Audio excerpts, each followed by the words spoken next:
மையத்துகளை பார்ப்பது கூடுமா? அதை யார் பார்க்கணும்? ஆண் மையத்தாக இருந்தா யார் பார்க்கணும்? பெண் மையத்தாக இருந்தா யார் பார்க்கணும்? நிறைய பேர் இந்த கேள்வி கேட்டு இருந்தாங்க. சுருக்கமா ஒரே ஒரு விஷயத்தை நல்லா புரிஞ்சுக்கணும். ஒரு ஆண் வாழும் பொழுது எந்த பெண்ணை பார்ப்பதற்கு அனுமதியோ, எந்த பெண் அந்த ஆணை பார்ப்பதற்கு அனுமதியோ, எங்க அனுமதியோ தான். யார் பார்த்துட்டு இருக்காங்க கணக்கு கிடையாது. அப்படிலாம் பார்த்து இன்னைக்கு இல்லை பார்த்தோன்னு இருக்கிறோம். ஒருத்தர் சொல்றாரு, ஏங்க அந்த அம்மா வாழும்போது பருதா போடலைங்க, அது கணக்கு கிடையாது ராஜா. மார்க்கத்தில் யாரை பார்ப்பதற்கு அனுமதியோ, பெற்ற மகள், தாயோடைய தாய், அதற்கு இருக்கிறவங்க, நெருங்கிய உறவுகள் என்று யார் பார்ப்பதற்கு அனுமதியோ அந்த பெண்மணிகள் தான் மரணத்திற்கு பிறகும் ஆண் ஜனாசாவை பார்க்க வேண்டும்.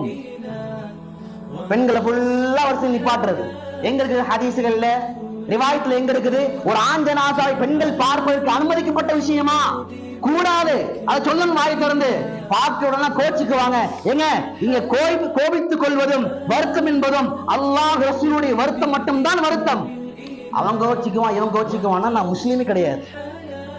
ஒண்ணு. ரெண்டாவது, ஒரு பெண்மணி ஜனாதா மௌத்தாயிட்டாங்க, யார் பார்க்கலாம்? அந்த மையத்தை யார் பார்க்கணும்?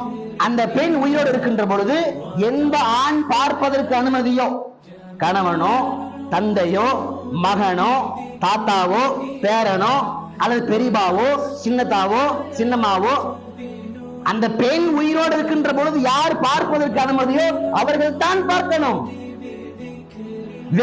வெட்கப்படுங்க. அடுத்த அஜ்னபி மஹரம் இல்லாத ஒரு அந்நிய பெண்ணுடைய ஜனாசாவில் நான் பார்க்கிறேன் என்றால் என் உள்ள கூசணும். போய் பக்கத்துல போய் பார்த்துட்டு வருது. சமீபத்தில் நடந்த ஜனாசா 32 வயசுதான்.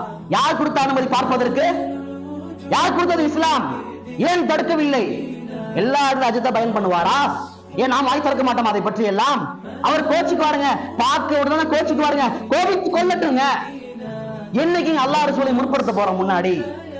அதனால வயசானவங்களா இருந்தாலுமே கூட பெண் ஜனாசாவை பார்ப்பதற்கு அனுமதி இல்லை.